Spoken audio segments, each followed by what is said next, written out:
Good morning, students. My name is Sema Garoa. Today we are going to discuss a critical issue affecting Zimbabwe and many other countries around the world. The issue is sanctions and their far-reaching consequences.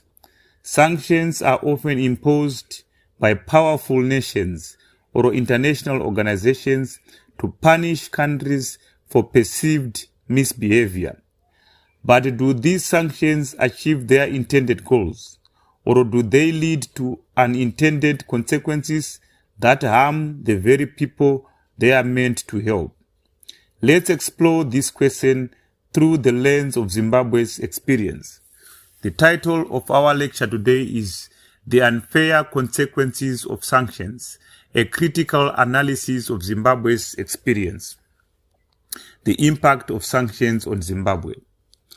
Zimbabwe has been under sanctions for nearly 2 decades. These sanctions have had a devastating impact on the country's economy. Zimbabwe cannot trade freely on the world market, access international funding from institutions like the World Bank and the International Monetary Fund, or attract foreign investment.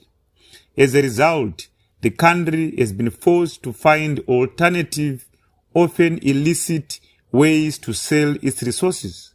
This has led to the rise of the gold mafia, a network of illegal gold traders who smuggle gold out of the country. The hypocrisy of sanctions. But here is the thing. The same countries that imposed sanctions on Zimbabwe are now stalking the country with cameras, trying to expose these illicit trade networks. Is this fair?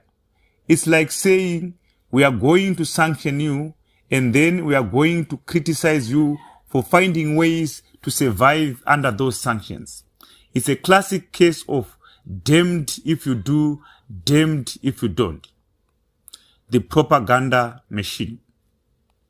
To make matters worse, these countries are using social media to spread propaganda about Zimbabwe, demonizing the country and its leaders. This is not only unfair, but also misleading.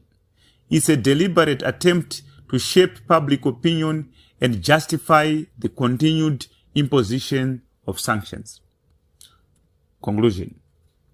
So what's the solution? How can Zimbabwe sell its resources in a way that's acceptable to the international community? The answer is simple. Lift the sanctions. Allow Zimbabwe to trade freely and access international funding. This will enable the country to develop its economy in a sustainable and transparent way. Until then, we must be critical of the sanctions regime and the hypocrisy that underpins it. That's all for today's lecture. I hope we have a better understanding of the impact of sanctions on Zimbabwe and the need for a more nuanced approach to international relations. Remember, sanctions are not a solution, they are a problem, and it's up to us to demand a better way forward. Thank you, and I look forward to your questions. My name is Sema Garoa, and I thank you.